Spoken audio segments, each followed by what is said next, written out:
everything for 4 years now. So that was a really interesting. So good. Yeah. So ladies and gentlemen, you at home, she's Danielle Main. I'm Aaron Richmond. This is Aaron's Opinion on 87.1 Caroline Radio, KCGN Bakersfield, your home for all your variety hits, just like Aaron's Opinion. We'll be right back. This is Variety at your house. We are 87.1 Caroline Radio, home for all of your variety hits. It's the Machiavelli Music Group Legacy Tour. Bringing you the legendary Tupac Shakur's Legacy to a city near you. It's Thug Life in your face. The Machiavelli Music Legacy Tour is currently booking venues in Cleveland, Chicago, Atlanta, Detroit, New Orleans, Dallas, Houston, New York, North Carolina, South Carolina, and a city near you.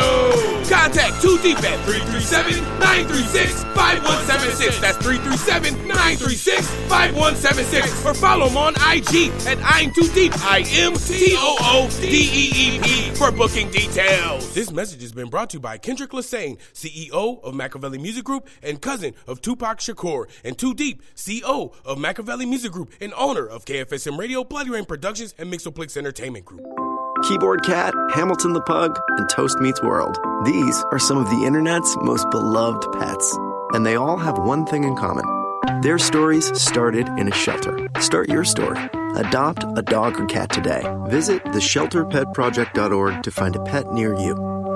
Training that pet to play the keyboard, that's optional.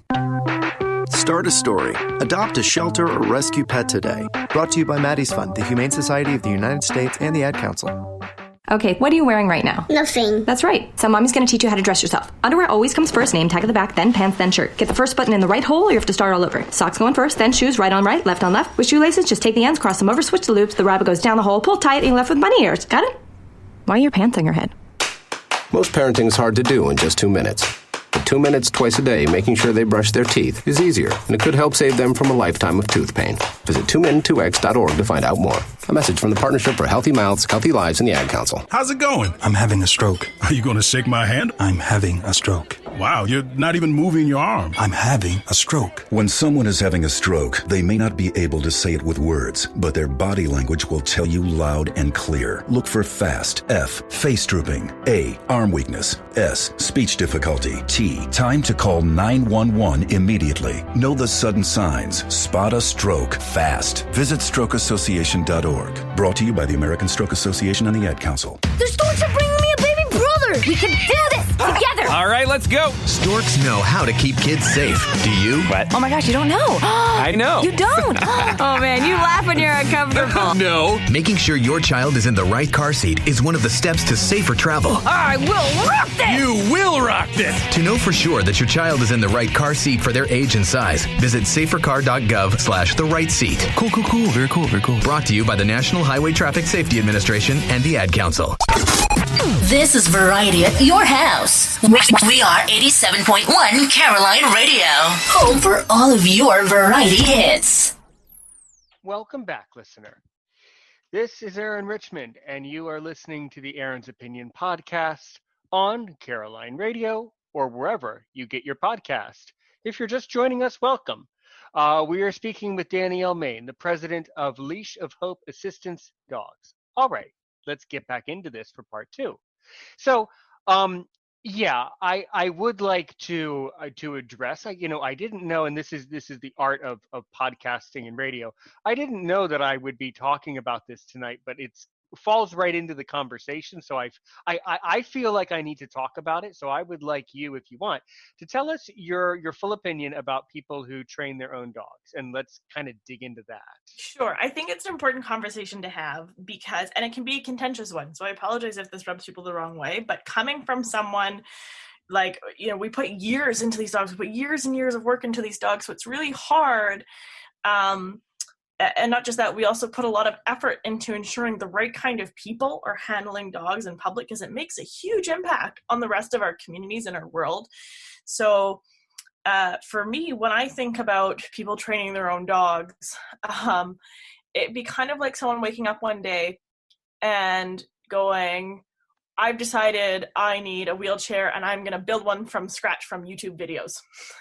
And I know that sounds very extreme, But unfortunately, the reality is there's lots of people who do not seek professional help if they're owner training, and don't always pick appropriate breeds and don't know how to assess, and it'd be just the same. It's like a layperson trying to build a car from scratch. So much work and specialized expertise goes into these dogs to make them safe and effective, and also for professionals to take the time to ensure that this is an appropriate tool. It's just the same reason why we don't prescribe ourselves medication.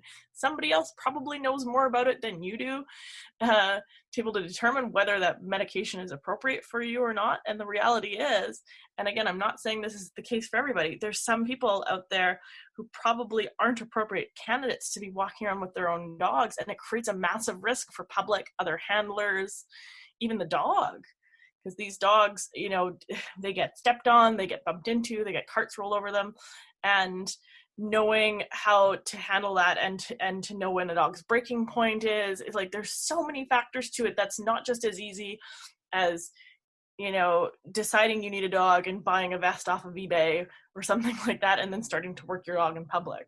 And it's heartbreaking from the standpoint of a professional training school to have, you know, one of our dogs encounter a dog that shouldn't be in public. And, you know, we've even had our dogs attacked before, and the dogs get washed. 2 years of training down the toilet sometimes because someone else had their dog in a place where they shouldn't have. So to make a long story short, because I'm agreeing with everything you're saying, but I want to be a little bit firm with the listeners so that people learn from this episode, so that maybe we can start to make some changes that need to be made. So this will lead into my argument. So yes or no, do you support that whole concept of, you know, I can train my own dog, I can buy a fake this, a fake that, I can do it? I feel like the short answer would be no.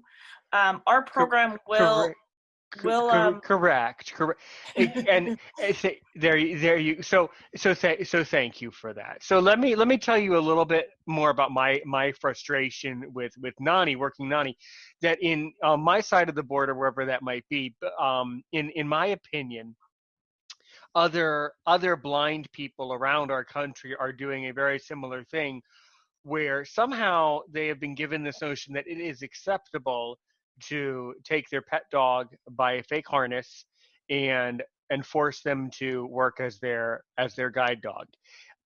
As far as I was concerned when I was working Nani, it was offensive to my sensibility as a successful person.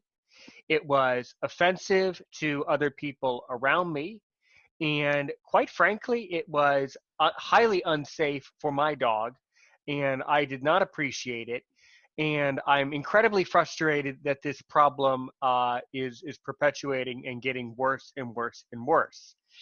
And I just want it to be, in my heart and in my mind, I want it to be in my own country, wherever that might be.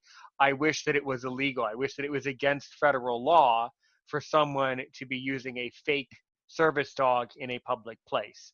I mean, I don't know, listener, you at home, go ahead, send in your nasty emails. Oh my God, Aaron's opinion, you're going to hell, man. You're deemed.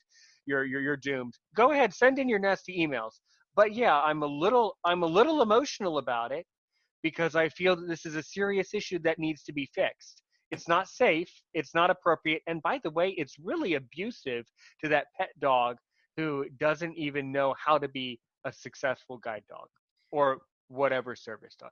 So I was always immensely angered by it, as you can tell. I don't. So, but what do you think would need to happen to solve this problem? Well, and I think with all like fairness to a lot of these people, I'm not saying there isn't a necessity. I think half of the issue is there's not enough resources, and our regional, you know, or larger government bodies aren't doing things to support proper schools to open up and develop. They're not putting proper resources into figuring out, I guess, how to educate the public on distinguishing between what dogs should be in public, what shouldn't. And I think that a lot of people are turning towards owner training because there is no one to help them. There is no school, there is no training program, there is no provider for what it is that they need specifically. So if our local governments worked with professional trainers in their regions and figured out how can we create more services to help the people who legitimately need them, need these dogs, but don't have access to them because of lack of services, and how can we educate the public and know when they need to uphold their obligation to remove a dog from a public place because it's going to put someone else at risk. So it's an education factor and it's a resources factor, because if we up the resources for the people who actually need it, they might not be owner training, or they would maybe through a program, because there are some programs that go, yes, you can come to our program and bring your dog if your dog passes our assessments, and that's fine. But basically, if we created channels to ensure that everyone who needed a dog could have access to one through proper channels, and then educated the public to kind of close the window of opportunity for dogs that shouldn't be there through education, that would make our world a lot better everywhere you go. I kind of, at first I was respectfully disagreeing with how you were phrasing it, but I do see what you're saying to an extent. But I'm sorry to say that after my guide dog was, and my guide dog was not attacked, for the record, she was not attacked and not hurt, but she was growled at and she could have been hurt, and it was, yes, you're correct, and at the same time, I guess my frustration about how much of a problem it has become in my own country. In my country, people are just not really willing to work together about these certain. It's huge everywhere. And I think the key thing is, though, too, is it's accountability. When people get their dogs from a school, that school is accountable for the way a dog behaves. And it also means that these schools, or if there was resources and government bodies said, no, you have to have your dog from appropriate schools or trainers, and here we'll help to make more resources, that means that those schools, training programs, whatever it is, also have the obligation to say no, and people shouldn't have dogs in public. Right, precisely. And I think the impression, I do not know this to be true, but in my opinion, many of the blind people, or some of the blind people in the United States who, in my estimation, wrongfully use their pet dogs as guide dogs, perhaps many of them were denied by a school, were denied by Guiding Eyes for the Blind, maybe, or Seeing Eye, or, I mean, we have, in my country, we have 12, right? I mean, you would know, because you run a school, you would know better than I. In the United States, we have 12 schools, right? At least 12, right? All over the country. Yeah, at least, and that's just of guide dog schools, and there are different types of schools. But the reality is, these people, these schools follow regulations to keep public safe, and for whatever reason, and it's unfortunate, but if there's a reason why someone's getting declined, there's probably good reason for it, and more often than not, it's going to be due to safety. There's going to be some reason to do with there being a safety concern. Right, precisely. That's exactly my point. So I think that those, it's kind of I kind of am taking it at a more of a legal disciplinarian style of it, mainly because other people's behavior was so offensive to me and my dog personally that now this has become personal. If I had never had a guide dog, I would probably be in a lot more agreement with your entire point, which half of it I agree with completely. The other half, I'm not so sure. I think that if you're denied a guide dog, in my opinion, you should not be allowed to have one. And I think that there should be a federal law that says, no, this is the standard for having a guide dog in our country. If you're able to meet it, great. If you can't, you are not allowed to do so. And there needs to be, again, as you said, accountability. There needs to be some. Right. And don't get me wrong, I'm not saying everyone should have a dog. That wasn't my point.